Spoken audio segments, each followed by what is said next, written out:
because I had the opportunity to explain who really I am. Thank you po very much. Sorry po. Thank you. Thank you, Honorable Justice Peralta.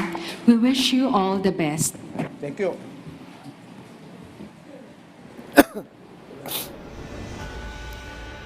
At yan po ang mahigit isang oras na interview kay Associate Justice Diosdado Peralta, ang pinaka-senior na Supreme Court Justice na isinalang sa ngayon dahil siya ay na-appoint noong 2009. At naging emotional po, attorney, ang kay interview. Naiyak ka yata. Naiyak nga ako kasi talagang I can feel for him kasi siya yung most senior at napakatagal niya na po sa judiciary at napakarami na po niyang nagawa ng mga innovation at siya yung author ng continuous trial na ating ginagawa na ngayon at napakarami pong niyang sinabi na sana po ay matupad. And you can just imagine, attorney, all his life, sabi niya, I've worked hard, 38 years old na siya nung siya ay nag-asawa at sabi nga niya, napapabayaan na niya yung kanyang pamilya because he has to work hard for the judiciary. And just to give a brief accomplishment niya. As a trial court judge, he was awarded a plaque commendation 1999 by the Integrated Bar of the Philippines, Quezon City Chapter for his speedy and scholarly disposition of criminal cases. No? He was also awarded the 1999 Annual Pillars of the Criminal Justice System Award given on the first founding anniversary of the Volunteers Against Crime and Corruption. And in 2001, he was again awarded by the VAC for his continuous and consistent speedy disposition of criminal cases. Ngayon That's why... meron na yata tayo, turnover na ulit tayo sa Judicial and Bar Council. Okay, so ang ikalawang sasalang sa public interviews ay si Associate Justice Jose Reyes Jr. Siya ay mula sa Tacloban City, Leyte, graduate ng AB Political Science and Bachelor of Laws sa San Beda University. Nagsimula ang kanyang judiciary career bilang isa po siyang technical assistant, no, ng isang justice. Ni Justice Macaciar. Yes. So, Felix Macaciar. So siya po ay sinasalang na ngayon at atin pong pakinggan ang interview ni Associate Justice Reyes, Jose Reyes. Especially on the SGPT, the liver, triglycerides.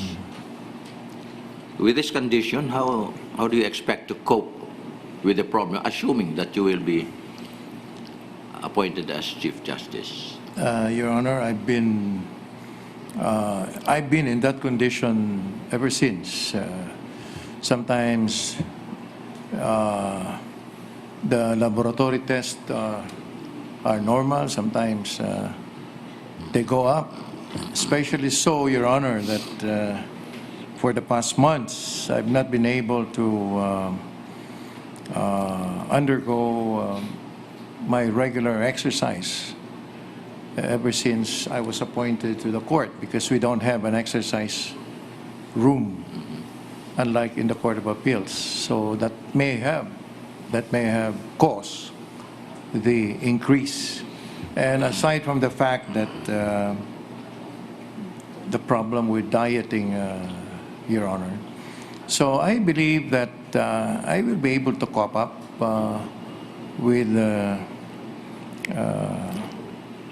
work here as I have been doing since as I have been coping up since last year, Your Honor, when I was appointed to the Supreme Court.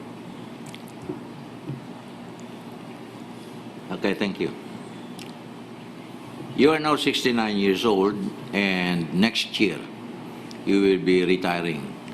Yes, Your Honor. I just turned 69 last September 18. Now, assuming that you will be, again, appointed as Chief Justice, and considering your medical records insofar as blood chemistry is concerned, how will you be able to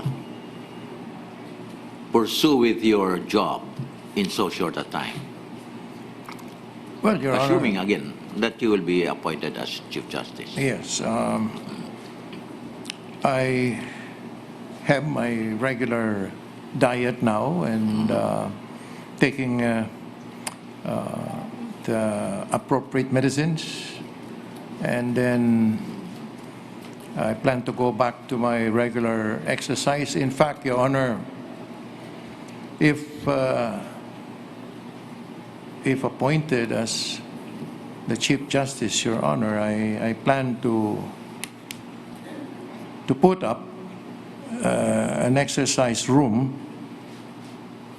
in the Supreme Court, just like what we have in the Court of Appeals. So perhaps by undergoing regular exercise and proper diet and whatever medicines are to be taken, Your Honor, I'll be able to cope up with the rigors of the work here, as I have been able to adjust since I was appointed to the court.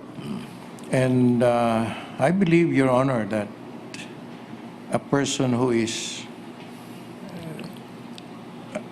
nourished physically and even mentally and spiritually, Your Honor, can very well manage and cope up with work here in the court, Your Honor. We know, of course, that the work here is really enormous, but I've been able to adjust fast to the work in the court. Okay. Now, what will be the future of the judiciary be like under your watch? Your Honor, Considering that you only have 1 year. yes, Your Honor, I have actually thought of re-engineering the APJR, which was established during the time of former Chief Justice Hilario Davide. If allowed by the court and my colleagues, we can probably come up with an APJR, an action program for judicial reforms, part 2. Although I'm aware of the fact that that requires a lot of budget, Your Honor, but we can probably select some programs that were undertaken during the APJR under the stewardship of former Chief Justice Davide and former Chief Justice Artemio Panganiban, Your Honor. So there are a lot of programs that we can probably adopt, Your Honor.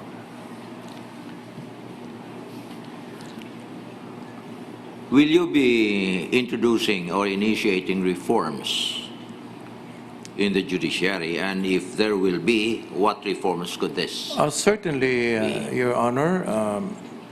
I plan to be able to make a significant contribution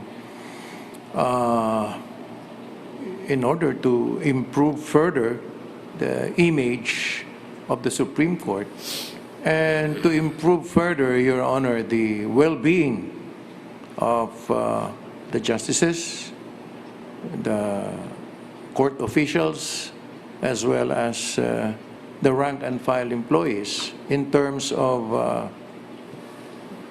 healthy body, healthy mind, and healthy soul. Now, in terms of judicial reforms, let me just mention some of them, Your Honors. The perennial or the most common demand by the public, meaning the common complaint of the public, is the problem of corruption. Former Chief Justice Artemio Panganiban cited in his books 4 major problems in the judiciary. One is a limited access to justice by the poor, and then we have corruption, and then the apparent judicial incompetence, and the last one would be delay.